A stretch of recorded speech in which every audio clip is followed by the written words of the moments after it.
Good afternoon, fellow assemblage artisans. Got a little shrine thing going on here I thought you might like to hear about. Basically, I had this clock carcass hanging around in the shed. I think I bought it in a charity shop for about a fiver. Didn't know what to do with it. It was in the corner of the shed.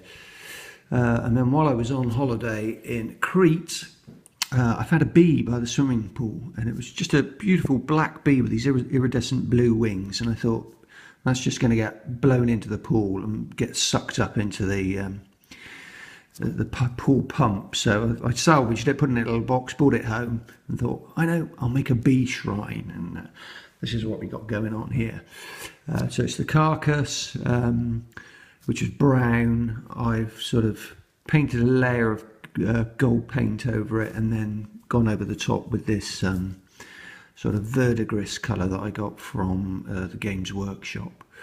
It's got some hearts decorating the front, which you can find in any sort of charity shop. There's bracelets, rings, all sorts. It seems to be very in at the moment, these plastic roses, and they're easy to come by. Every charity shop you go in seems to have them, so you wouldn't have a problem getting those. It had a lovely domed glass on, which I sat on and smashed, so I had to replace that with, I went in a pound shop and bought one of those security cameras you can buy, like a mock security camera, and I took the glass out of that, which is actually plastic, and cut it down, and it fits in there quite nicely. That was the original bezel, which was gold, which I've aged a little bit, left out in the garden in the rain.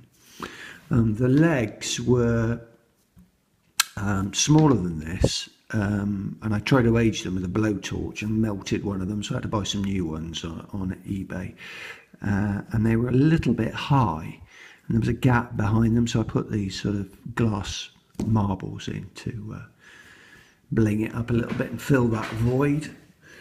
The shell I found at a car boot sale. The finials were already on the top, so that's the sort of front. Oh, and in here we've got, that's a belt buckle. It did have a bar across it, which I cut out, and I put a row of beads all the way around. In fact, they were already on a piece of elastic, and I just had to hook them over and sort of glue them in place, and I didn't have to stick them on individually. And behind that, there's just some sort of silver craft paper, which has got sort of stars embossed on it, which gives quite a good effect when the light catches it. The eye, the lenticular eye in the middle, I found on the cover of a Ripley's Believe It or Not annual, and I just cut that out, stuck that in, and that looks quite effective. And when you turn it, I don't know if you can see, that'll show up on the footage, but a lightning strike goes across it as you move it from side to side. The sides, just stuck some rhinestones on, red on both sides. The lion's head was originally on the clock, and it had some smaller hoops in there, but when I tried to weather it with a blowtorch, these bits just became brittle and smashed, so I replaced them with these hoops that are from a pair of earrings I found in a charity shop. That was obviously the front because it was a clock, but I turned this into the front of the actual shrine. I wanted to balance it a little bit, so I got a couple of small chess pieces there and aged those up a little bit. I don't really know what this is. Found it in a charity shop. I think it was originally on a necklace, and I just stuck a rhinestone in there and glued that on the front. A few more roses. Can't have too many of those. That was a pair of earrings. I used one of them for just to put on the top there to represent the death of the bee. And I've aged up the clasp there as well, which is holds the door shut. The whole thing was meant to be something like an artifact that had been pulled out of like a fairy tale. That was the effect I was going for. There isn't a fairy tale with a dead bee in it, so I sort of came up with a little story which I printed on the bottom of this tin here, and it says, the shrine for the bee that stung the horse that threw the judge who was riding to town to sign the warrant that would hang the boy who went on to save the kingdom.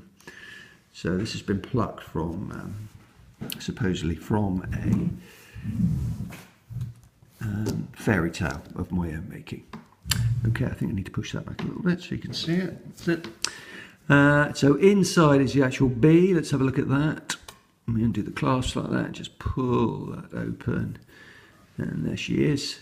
Painted the inside of the door gold and this is like one of those removable tattoos that you can just put on your hand. I'll probably put a little coat of varnish over that just to protect it, to keep it from scratching off. The inside of the shrine has been papered with biblical text, and the bee is actually housed inside. I don't know if you've ever seen one of those oriental, like a Chinese painted egg that was in there originally. I stripped that out and glued a curtain ring in, aged the box a little bit, scratched it up a bit, put a sort of a pad of velvet in the curtain ring. There is underneath that velvet, there is a block of polystyrene. I pushed a pin in, glued the pin onto the bee, and I've got these little micro LED lights there that sort of illuminate the whole thing and look quite effective, I think. I don't know, should I move my phone in just so you can actually see? Sorry, I covered the camera up a little bit there. I don't know. That'll focus a little bit better and you can see the bee in there. She looks pretty beautiful, and yeah, she didn't end up in the pool pump. She ended up coming home with me, and she can live forever in that, forever in that shrine. Bless her. So that's what I've been doing with my time recently, and I hope you like it. If you do, you can leave a comment for me. I don't know whether to keep it or try to sell it. I don't know if it's even worth anything, but I had fun making it, and I suppose that's the main thing. Good luck with your makings, and I'll see you soon. Bye-bye.